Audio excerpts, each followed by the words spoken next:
بسم اللہ والصلاة والسلام علی رسول اللہ اللہم انفعنا بما علمتنا وعلمنا ما ينفعنا وزدنا علما۔ اللہ کے رسول صلی اللہ علیہ وآلہ وسلم نے ہمیں ایک ایسا عمل بتایا ہے جب ہم کر لیں ہر چیز سے ہم بچ سکتے ہیں، سیو ہو سکتے ہیں، محفوظ ہو سکتے ہیں۔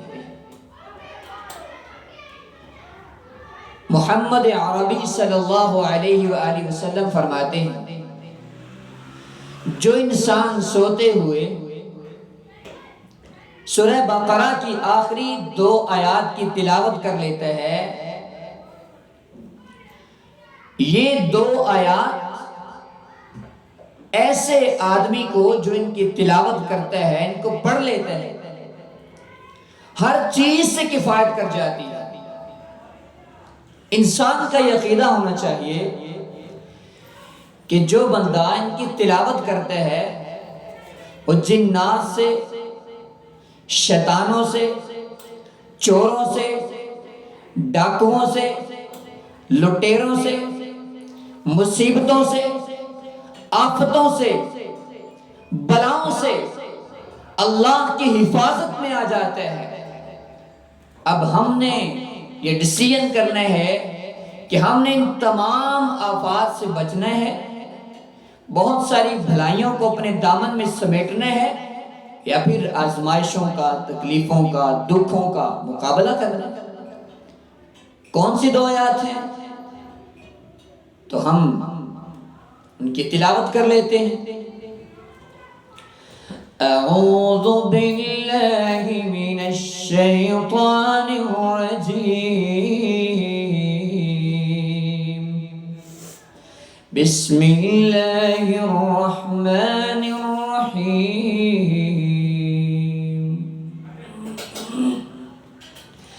آمن الرسول بما أنزل إليه من ربه والمؤمنون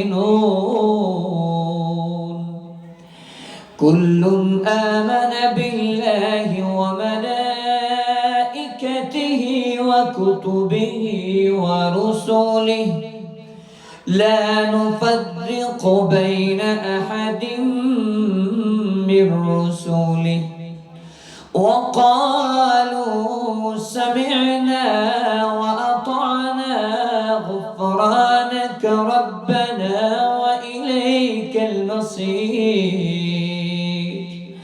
لا يكلف الله نفسا إلا وسعها لها ما كسبت وعليها ما اكتسبت ربنا لا تؤاخذنا إن نسينا أو أخطأنا ربنا ولا تحمل علينا إصرا كما حملته على الذين من قبلنا ربنا ولا تحملنا ما لا طاقة لنا به واعف عنا واغفر لنا وارحمنا أنت مولانا فانصرنا على القوم الكافرين۔ یہ ہیں سورہ بقرہ کی آخری 2 آیات، اور جو روایت اللہ کے رسول نے بتائی ہے انسان یہ پڑھنے سے محفوظ رہتا ہے، وہ صحیح البخاری میں 4008 نمبر پہ موجود ہے، صحیح مسلم میں 808 نمبر پہ موجود ہے۔